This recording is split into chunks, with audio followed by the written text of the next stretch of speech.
You will hear a conversation between an assistant at a community centre and a man who wants to join some evening classes.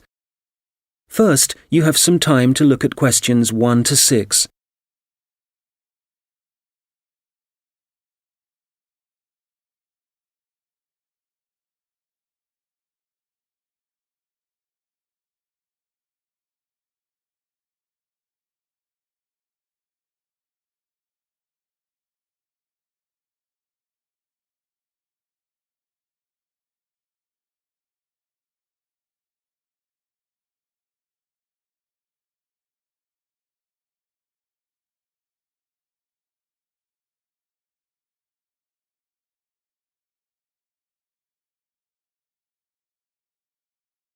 Hello, Eastwood Community Centre. Oh, hello.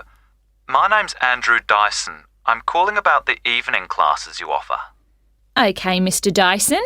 Are there any classes in particular that you're interested in?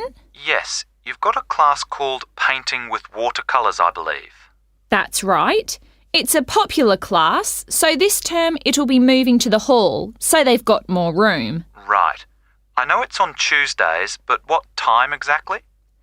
It was 6:30 last term, but let me just have a look at the details. OK, it'll be 7:30 this time. Probably it suits more people. Well, it's my wife who's really interested, and that'll be good for her because she's home from work by 7:15. That'll give her just enough time to get there. What does she need to bring? OK, well, paints are provided by the tutor, I know that. The information says she'll need just a jar for water and some pencils for drawing. There are also lots of aprons here, so she needn't worry what she's wearing. And the cost for 4 classes is $45, including paints, as I said. OK. Now, we're both quite keen on the Maori language class. There are spaces on the next course, so you could join that. Oh, good. Which room will that be in? When you come in through the entrance of the community centre building, you'll need to go straight up the stairs in front of you, all the way to the top, and it's the small room you'll find there. I see. All right, and let me just check when it's starting. I heard from someone that the July course has been delayed until August. I'm afraid so, and we're halfway through the June course at the moment, so there's not much point you taking that. I guess we'll have to wait then. Well, when you do come, the tutor recommends bringing a small recorder with you, just so you can listen again later. And the cost for 5 classes is currently $40. OK, useful information to know. There's one more class I'm interested in. That's the digital photography class. Oh, I've taken that class myself. The tutor's very good. That'll be in room 9, and it's starting in 2 weeks' time, in the evening, every Wednesday at 6 o'clock. Obviously I need to bring the camera with me. I suppose it'd be useful to have the instructions that go with the camera too? I'd say so. Some people bring along a lot of accessories like extra lenses, but there's really no need for this class. It's mainly focusing on composition, really, and getting the most out of the basic camera. That's exactly what I need. And how much does it cost? Let's see. For 4 classes, it's $35. But if you take 8, it works out as $55. So you're making a bit of a saving. $15, that is. I see. Before you hear the rest of the conversation, you will have some time to look at the questions 7 to 10.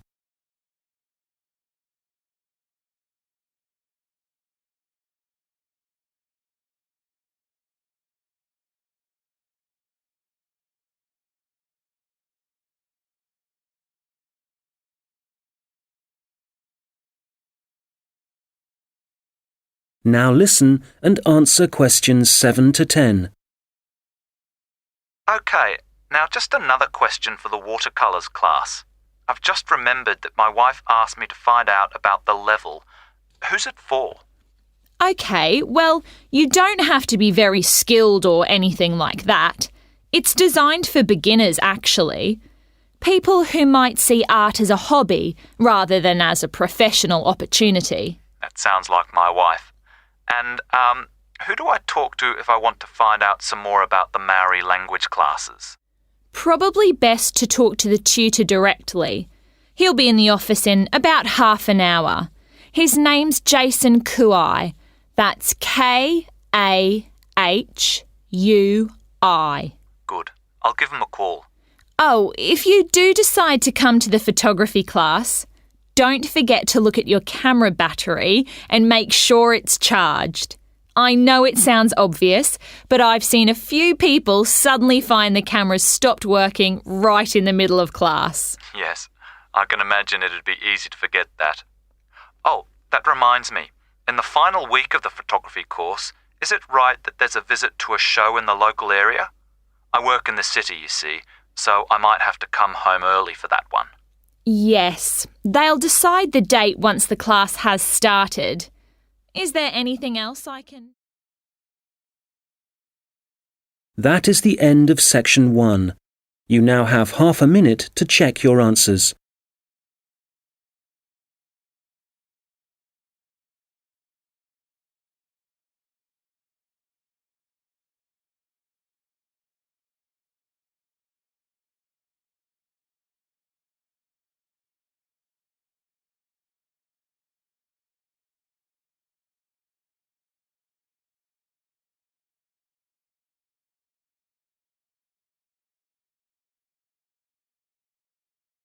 Now turn to section 2. You will hear a project manager talking to voluntary workers about the tasks that need to be done.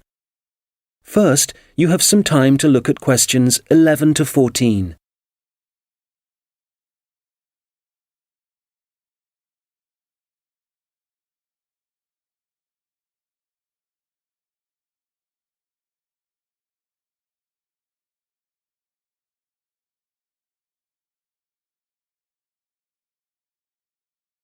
Good morning. It's great to see so many people here. Thank you all very much for coming. Well, as you know, the community gardens at Hadley Park are really not looking as good as they should. Quite bad, really. And although the local council has a budget to deal with some of the problems, we do need volunteers for other tasks.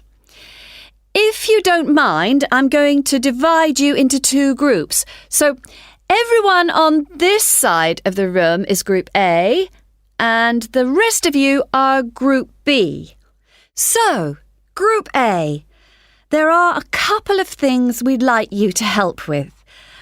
First of all, don't worry about any litter or empty bottles you see lying about. One of the local schools has offered to help out with that as part of their own environmental project. The priority for you will be to give us a hand with the new wooden fencing. It needs constructing along parts of the bicycle track, as there are parts which have now fallen down or broken, as I'm sure you've seen. You've probably also noticed that some of the pathways that come from the bicycle track are quite narrow, and there are plans to make them wider, but the council will be dealing with that later in the year. And they've also promised to produce some informational signs about the plants in the gardens. Hopefully, they'll be up in a few weeks' time. The other thing we're doing is getting rid of some of the foreign species that are growing in the gardens and putting back some native plants and trees. So you'll be doing some digging for us and getting those into the ground. So, Group A, there's some items you'll need to bring along with you. I was going to say raincoats, but the forecast has changed, so you can leave those at home. I'd definitely recommend a strong pair of boots. Waterproof would be best. It's quite muddy at the moment.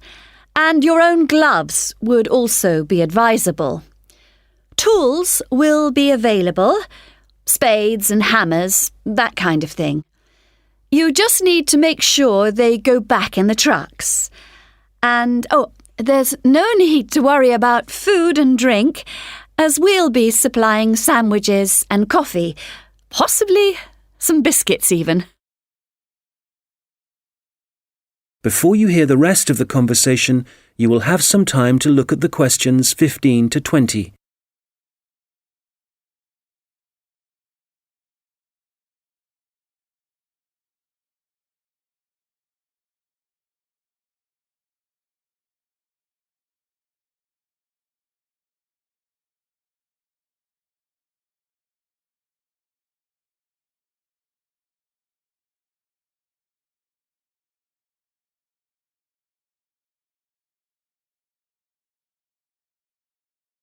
Now listen and answer questions 15 to 20. OK, Group B, your turn. Does everyone have a copy of the plan? Oh, great. OK. We'll all be meeting in the car park. That's on the bottom of the plan. See? Now, if you've been assigned to the vegetable beds, to get there, you go out of the car park and go up the footpath until you reach the circle of trees.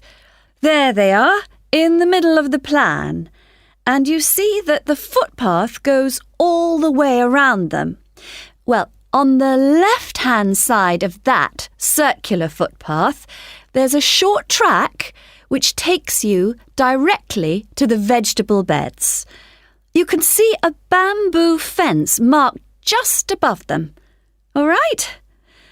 OK, if you're helping out with the beehives, pay attention. Look again at the circle of trees in the middle of the plan and the footpath that goes around them. On the right side of that circle, you can see that the footpath goes off in an easterly direction, heading towards the right-hand side of the plan. And then the path splits into two, and you can either go up or down. You want the path that heads down. And at the end of this, you see two areas divided by a bamboo fence. And as we're looking at the plan, the beehives are on the right of the fence. The smaller section, I mean. Now, don't worry, all the bees have been removed. You just need to transport the hives back to the car park. OK, for the seating, look at the circular footpath. At the top of it, there's a path that goes from there and takes you up to the seating area, alongside the bicycle track, and with a good view of the island, I suppose. OK, if you're volunteering for the adventure playground area, let's start from the car park again and go up the footpath, but then you want the first left turn. Go up there and then you see there's a short path that goes off to the right. Go down there and that's the adventure playground area, above the bamboo fence. That fence does need repairing, I'm afraid. Right, what else? Oh yes, the sand area. We've got that circular footpath in the middle. Find the track that goes east, towards the right-hand side of the plan, and where that track divides, you need the little path that goes up towards the bicycle track. The sand area is just above the bamboo fence there. And finally, the pond area. So it's on the left-hand side of your plan, towards the top, just above the fruit bushes and to the left of the little path. OK, as I said already, hopefully we'll be... That is the end of section 2. You now have half a minute to check your answers.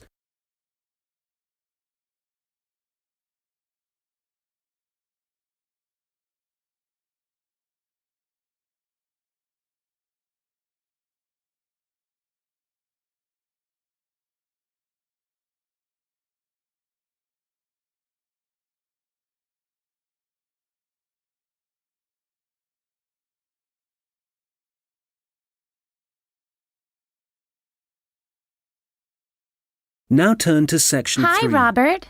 Hi. Sorry I'm late. I was just printing off some pages about food waste in Britain. Do you want to include Britain in the presentation? I thought we were concentrating on the USA. Well, it is a global problem, so I thought we ought to provide some statistics that show that. Fair enough. What did you find out? Well, I was looking at a British study from 2013. It basically concluded that 12 billion pounds worth of food and drink was thrown away each year, all of it ending up in landfill sites. Over 8 million tons. And that wasn't including packaging. An incredible amount. Yes, and they were only looking at what households threw away, so there's no information about restaurants and the catering industry. But one thing the study did investigate was the amount of milk and soft drinks that were wasted, and I think it was probably quite unique in that respect. Interesting. You know, in the other European reports I've read, there's one thing they have in common when they talk about carbon dioxide emissions. I know what you are going to say. They never refer to the fuel that farms and factories require to produce the food, and the carbon dioxide that releases? Exactly. We could really cut down on carbon emissions if less food was supplied in the first place. To my mind, the reports talk too much about the carbon dioxide produced by the trucks that deliver the fresh goods to the shops and take the waste away. They forget about one of the key causes of carbon dioxide. Absolutely. If the reports are actually going to be useful to people, they need to be more comprehensive. Who do you mean by people? Well, the government, industries, people making television programs. Have you seen any documentaries about food waste? Not that I remember. My point exactly. These days, they all seem to be focusing on where your meat, fruit, and vegetables are sourced from. We're being encouraged to buy locally, not from overseas. That's probably a good thing, but I'd still like to see something about waste. Yes, it's the same with magazine articles. It's all about fat and sugar content, and the kind of additives and coloring in food, but nothing about how it reaches your table and what happens after it ends up in the bin. Well, we've only got 15 minutes for this presentation, so I think we'll have to limit what we say about the consequences of food waste. What do we want to concentrate on? Well, I know some of the other presentations are looking at food and farming methods and what they do to the environment, so I think we'll avoid that. And the fact that in some countries, people can't afford the food grown on their own farms. That was covered last term. Okay, we don't want to repeat stuff. What concerns me above all else is that in a recession, governments should be encouraging business to find ways to cut costs. Apparently, supermarkets in the USA lose about 11% of their fruit to waste. That's throwing money away. All right, we'll focus on that problem. It should get the others' attention anyway. Now, how do you want to begin the presentation? Let's not start with statistics, though, because that's what everybody does. I agree. How about we give the other students a set of questions to answer about what they suspect they waste every day? I'm fine with that. Probably a better option than showing pictures of landfill sites. It'll be more personalized that way. All right. Now let's start.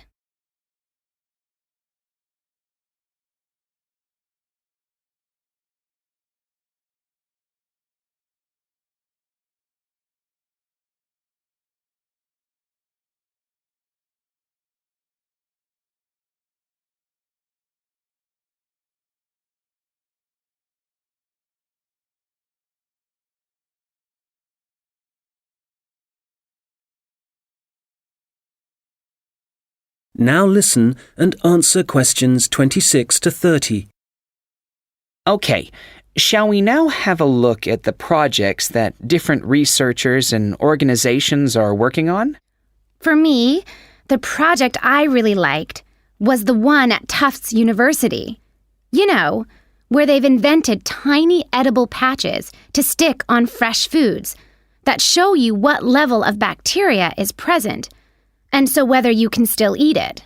It's a great idea, as it tells you if you need to hurry up and eat the food before it goes off.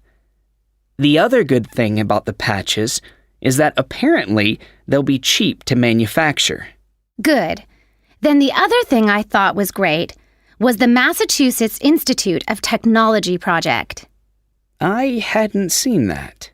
Well, they've developed these sensors that can detect tiny amounts of ethylene.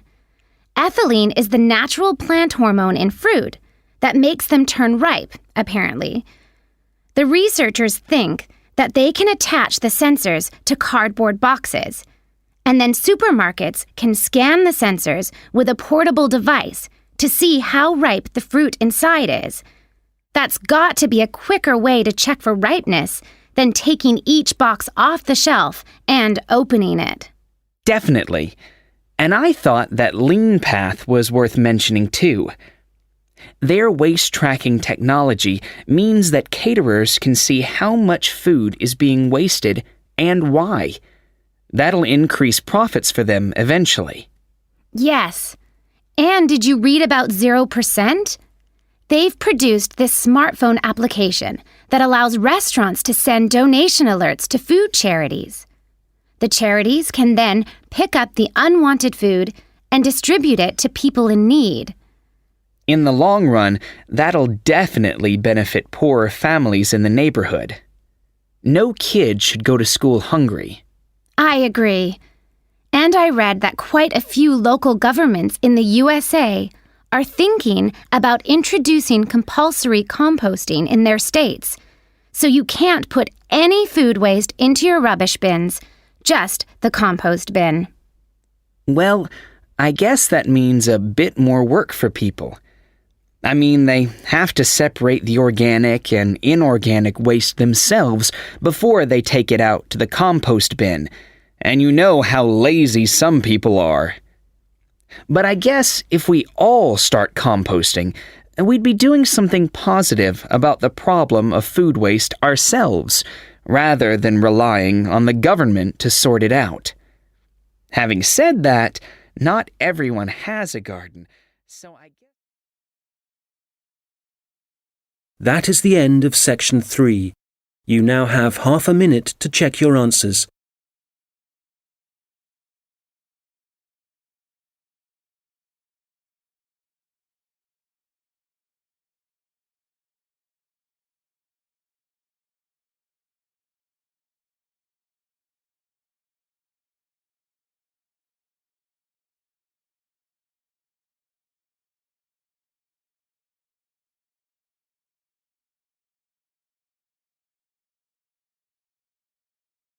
Now turn to section 4.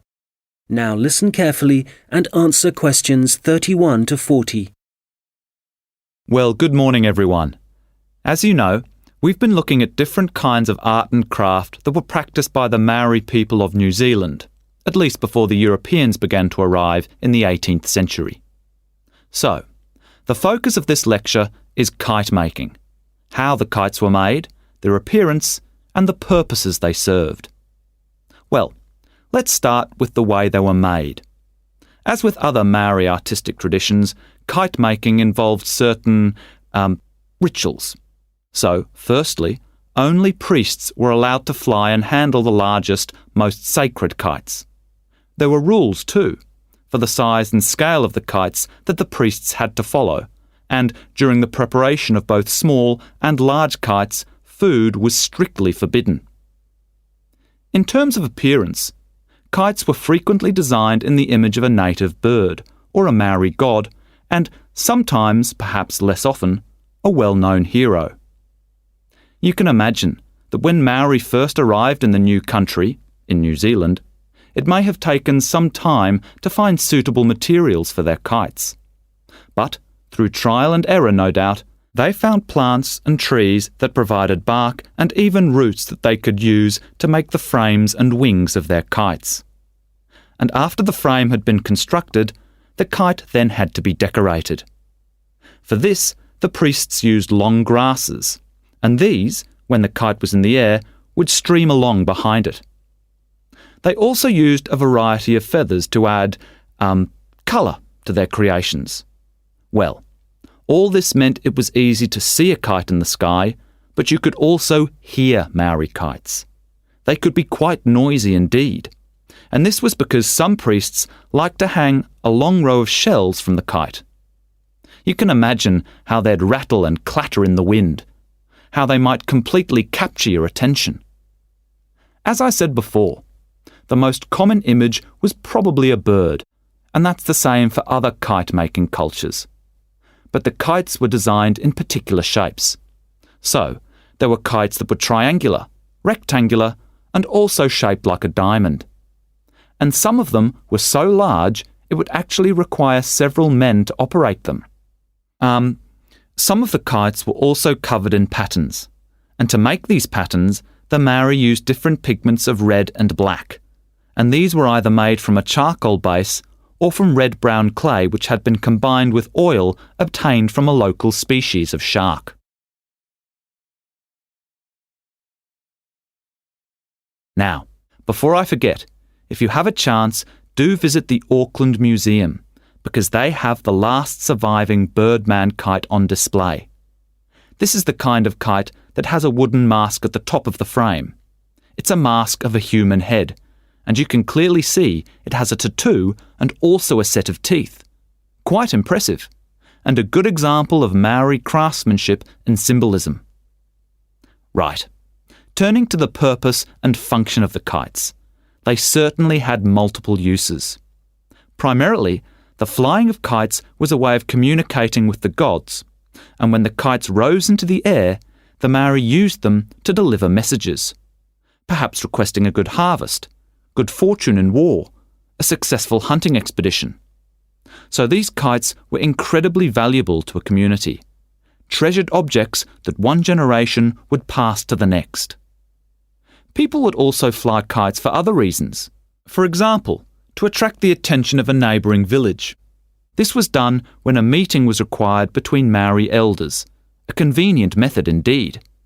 And finally, when it comes to war, there are traditional stories that describe how when a Maori warrior found himself surrounded by his enemies, a kite could actually provide the possibility of escape.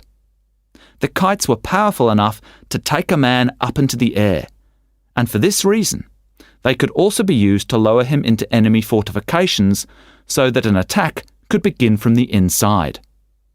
Well, I'm happy to say there seems to be a revival and growing interest in kite making, and